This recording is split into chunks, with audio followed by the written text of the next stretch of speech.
na verdade, eu acho que todo mundo que assiste esse podcast ou está num processo, né, de autoconhecimento, porque é um tema que, cara, é incrível. Em todos os podcasts que a gente faz, a gente sempre volta pra esse tema, que é uma coisa que eu acho que é pra vida toda, né? A gente muda todos os dias e a gente tem que olhar sempre pra trás, né? Aquela coisa que muitas terapeutas falam, a gente tem que olhar pra nossa criança interior, né? Sim. E, assim, pensando mesmo em algum dos traços, não sei qual que você preferiria falar, mas qual que é o padrão de alguns dos traços em que normalmente a gente tem que aprender a lidar? Porque você falou que são 5, né? E a gente tem os 5. Mas, por exemplo, para quem é mais oral, por exemplo, qual é a maior dor e como que a gente pode tentar resolver isso? Vou falar do oral, que é o traço que provavelmente está mais presente aqui nessa sala.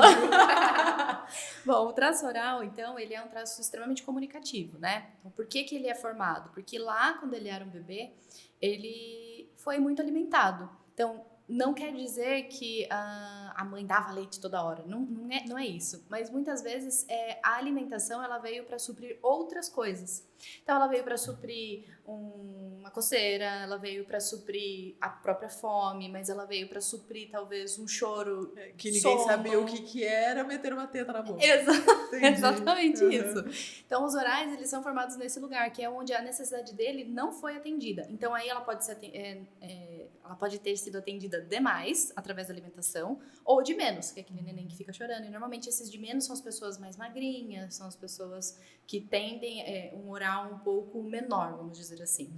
O oral do excesso, que a gente chama, que é o que é mais comum, vamos dizer assim, até pelas análises que eu faço, que são os que foram alimentados demais, eles vão ter um corpo um pouco mais macio, um rosto um pouco mais redondo, um sorriso aberto. Seu sorriso é muito oral. É isso, gente, já descobrimos um. Mas são pessoas bastante comunicativas, bastante intensas, então que sentem muito, tem muito, o sentimento faz parte de como ela interage, de como ela toma decisões, e as pessoas para os orais são peças muito importantes para a vida dele. Então, qual é o maior medo do oral? E aí a gente volta lá pro momento em que o traço é formado. É o medo do abandono. É o medo de ficar sem as pessoas, é o medo de não ter com quem contar, é o medo de ficar sozinho. Então, orais sozinhos é um problema. Cara, eu me vejo. Porque a gente foi fazer faculdade de comunicação, que a gente trabalhou o quê? Em grupo.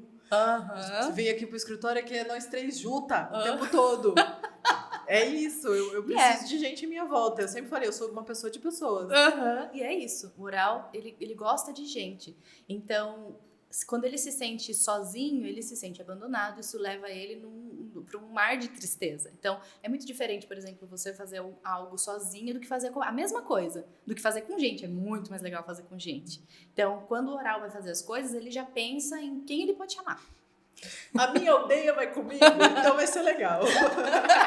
É mais ou menos isso.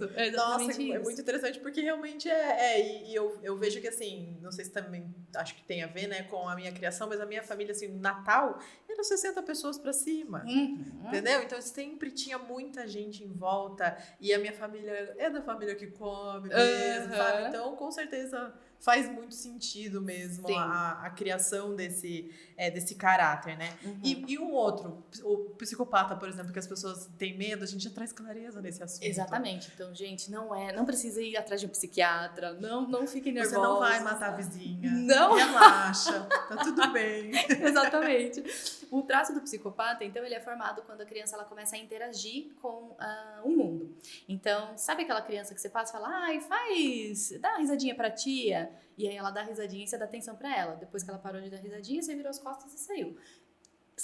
Os pais, os tios, vocês fazem isso por mal? Não, é porque você vive a vida de adulto e aí acaba acontecendo isso de você falar com a criança e fazer uma graça e tudo mais. Só que dependendo de como aquela criança recebe ou da quantidade de vezes em que ela é exposta a isso e quando ela percebe que ela só tem atenção, quando ela faz uma graça, quando ela faz uma brincadeira, quando ela chama atenção, ela se sente manipulada, porque é uma manipulação do bem, vamos dizer assim, né? Mas não deixa de ser, né? Eu vou te dar atenção quando você fizer a piscadinha, o sorrisinho. Exatamente. Então assim, não fez, então, que feio, não quer fazer. Então, é uma manipulação. E aí ela se sente manipulada, que se torna a grande dor das pessoas do traço psicopata. Então, trabalhando nessa dor, o que essa pessoa desenvolve? Ela desenvolve uma habilidade enorme de negociar, de liderar. Por quê? Porque ela sente que o tempo todo ela está sendo passada para trás. Por quê? O medo dela de ser passada para trás. E aí ela desenvolve essas características. Então são pessoas muito bem articuladas, são pessoas que são líderes natos, assim, de que não precisa forçar, sabe? Sim. E até no corpo mesmo, a presença do psicopata é uma postura em que ganha ocupa mais espaço do que precisaria, então sempre de braços abertos. Aquela pessoa que para com a base aberta, assim, do pé, sabe? De tipo, eu tô aqui e esse espaço é meu. Então são pessoas que têm o rosto afunilado, com o queixinho meio afunilado, que tem o corpo maior, mais largo em cima do que embaixo. Então são pessoas que são imponentes. A presença dessas pessoas é muito forte. E aí, por que as pessoas têm medo desse traço, né? Porque parece aquela pessoa que todo mundo quer distância. Porque o nome assusta, né? A gente já liga ao serial killer com certeza. Com certeza, exatamente. Mas não tem nada a ver com isso. Porque são pessoas que realmente têm essa imponência, vamos dizer assim. Então, sabe aquela pessoa que você toma cuidado pra falar com ela, você nem sabe por quê? Você nem conhece ela, mas você vê e fala... Se eu falar errado, vai dar ruim. Exatamente. São os psicopatas, provavelmente. Porque eles já trazem esse lugar de... Você não vai conseguir me passar pra trás.